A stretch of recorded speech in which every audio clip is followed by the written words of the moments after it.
گەرموگەشترین سڵاوەکانتان پێشکەش بینەرانی خۆشەویستی تەلەڤیزیۆنی کۆمەڵە بە یارمەتی هاوڕێیانی هاوکارم لەگەڵتانم بۆ پێشکەشکردنی گەشتی هەواڵەکانی ڕۆژی هەینی سەرەتا سەردێڕی گرنگترین هەواڵەکان. بەرزبوونەوەی ڕێژەی هێرشەکانی ئەمریکا و ئیسرائیل بۆ سەر ئێران، هێرش و هەڕەشەی سوپای پاسداران بۆ سەر حیزبە کوردیەکان لە هەرێمی کوردستان، هێرش بۆ سەر هێزەکانی هەشتی شعبی لە عێراق و ئەگەری ناردنی هێزی زەمینی ئەرتەشی ئەمریکا بۆ ناوچەکە.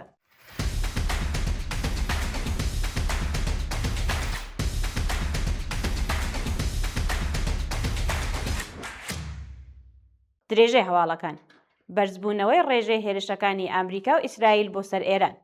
لە ماوەی 24 کاتژمێری ڕابردوودا هێرشەکانی ئەمریکا و ئیسرائیل بۆ سەر ناوچە جیاوازەکانی ئێران بە شێوەیەکی بەرچاو زیادی کردووە و زیانی زۆری لێکەوتووەتەوە.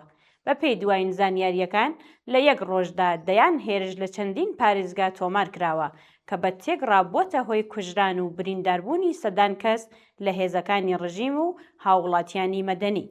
لە هەمان کاتدا هێرشەکان بۆ سەر دامەزراوەکانی نەوت و گاز لە باشووری ئێران بەردەوام بوون و ناوچەی عەسەلویە بە چڕی بردومان کراوە. هەروەها بۆ یەکەم جار باس لە هێرش بۆ سەر دەریای خەزەر کراوە کە بۆتە هۆی بەرکەوتنی زیانێکی زۆر بە هێزە دەریایەکانی کۆماری ئیسلامی. لە لایەکی دیکەوە لە درود لە ئەنجامی بردومانێکی تند ژمارەیەکی زۆر لە هێزەکانی ڕژیم کوژراون یان بریندار بوون. هەروەها هێرش بۆ سەر بنکەیەکی پۆلیس لە تێهرانسەر بۆتە هۆی وێرانکاریی بەرچاو. بە پێی راپۆرتەکان زیانە مرۆیەکان لە ماوەی ئەم شەڕەدا بە شێوەیەکی بەرچاو بەرز بوونەتەوە و ژمارەی قوربانیانی مەدەنی هێرشەکان 1000 کەسی تێپەڕاندووە.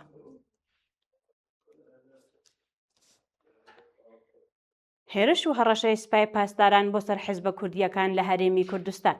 ڕۆژی ڕابردوو لە درێژەی هەڵسوکەوتە سەربازیەکانی کۆماری ئیسلامی بارەگاکانی حیزبە کوردیەکان لە هەرێمی کوردستان بەردەوام بە ئامانج گیراون و ناوەندە هەواڵنێریەکانی ڕژیم هەڕەشەی هێرشی نوێیان کردووە. بە پێی زانیاریە سەرەتاییەکان هێرشێکی درۆنی بۆ سەر بارەگاکانی پارتی ئازادی کوردستان لە ناوچەکانی باکووری ڕۆژئاوای هەولێر بۆتە هۆی برینداربوونی چەند کەس و زیانێکی مادی زۆر بارەگاکانیان کەوتووە.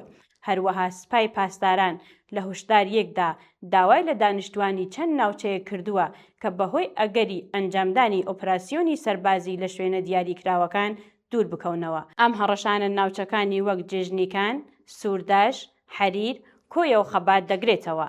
هەروەها بارەگاکانی حیزبی کۆمەڵەی شۆڕشگێڕی زەحمەتکێشانی کوردستانی ئێران بە چەندین درۆنی ئینتحاری کراوەتە ئامانج، بەڵام تاکاتی داڕشتنی ئەم هەواڵە سەبارەت بە زیانەکان زانیاریەک بەدەستمان نەگەیشتوون. لە هەمان کاتدا ئەزموونی هێرشەکانی پێشوو پیشان دەدات کە ئەم جۆرە ئۆپراسیۆنانە زۆر جار زیان بە هاوڵاتیانیش دەگەین و تەنها هێزە سیاسیەکان ناگرێتەوە. هێرش بۆ سەر هێزەکانی هەشتی شعبی لە عێراق. ڕۆژی ڕابردوو لە ناوچە جیاوازەکانی عێراق هێزەکانی هەشتی شعبی و میلیشیاکانی کۆماری ئیسلامی بە تونترین شێوە بوون بە ئامانجی هێرشەکانی ئەمریکا. راپۆرتەکان ئاماژە بەوە دەکەن کە لە مووسڵ هێرش کراوەتە سەر فەوجی چواری لێوای سی هەشتی شعبی و بۆتە هۆی کوژرانی چەکداریەک و برینداربوونی 2 کەسی دیکە. هەروەها لە سەلاحەدین هێرش کراوەتە سەر یەکەیەکی لێوای سیویەک و زیانێکی زۆری مادی و گیانی بەر ئەو هێزانە کەوتووە.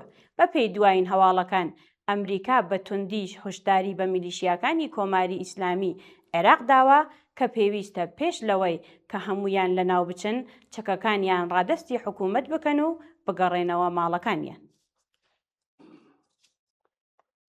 ئەگەری ناردنی هێزی زەمینی ئەرتەشی ئەمریکا بۆ ناوچەکە.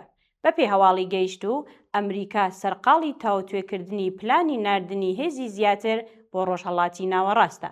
بە پێی راپۆرتی ڕۆیترز ئەو بژاردانەی لە بەردەستی دەوڵەتی ترامپدان بریتین لە پاراستنی گەروی هۆرمۆز، جێگیرکردنی هێز لە دەوروبەری ئێران و تەنانەت کۆنتڕۆڵکردنی هەندێک شوێنی هەستیار.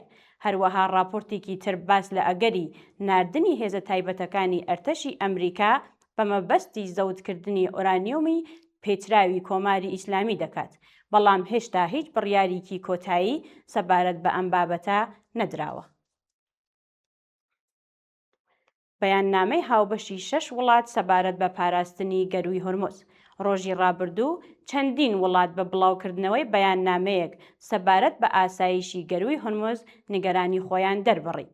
بەپێی راپۆرتەکان وڵاتانی بریتانیا، فەڕەنسا، ئاڵمان، ئیتالیا، هۆلەند و ژاپۆن لە بەیاننامەیەکدا ئامادەی خۆیان بۆ بەشداریکردن لە پاراستنی ئاسایشی گشتی کەشتیە بازرگانیەکان لە گەروی هورموز دەربڕیوە.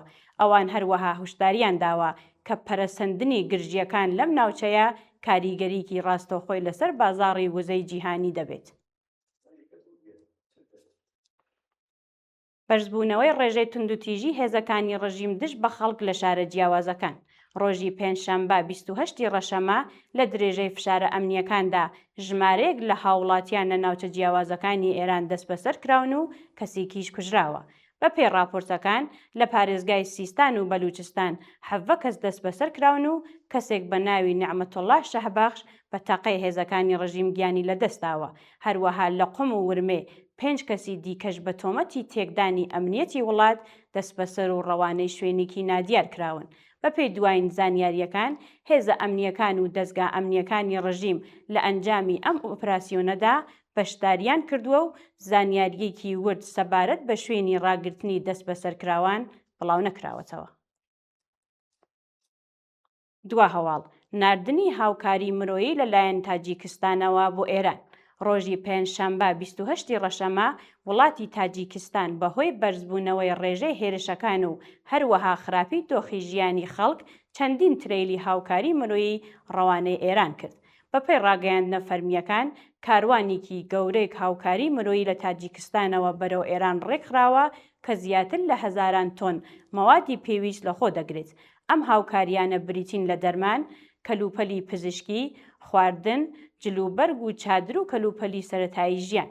بە وتەی بەرپرسانی تاجیکستان ئەم هەنگاوە بۆ پشتگیری هاوڵاتیان لە دۆخی قەیراناوی ئێستادا ئەنجام درراوە. بینەرانی عەزیز و خۆشەویست هەواڵەکانتان پێشکەش کرا. کات و ساتێکی خۆش بۆ هەموو لایەکتان.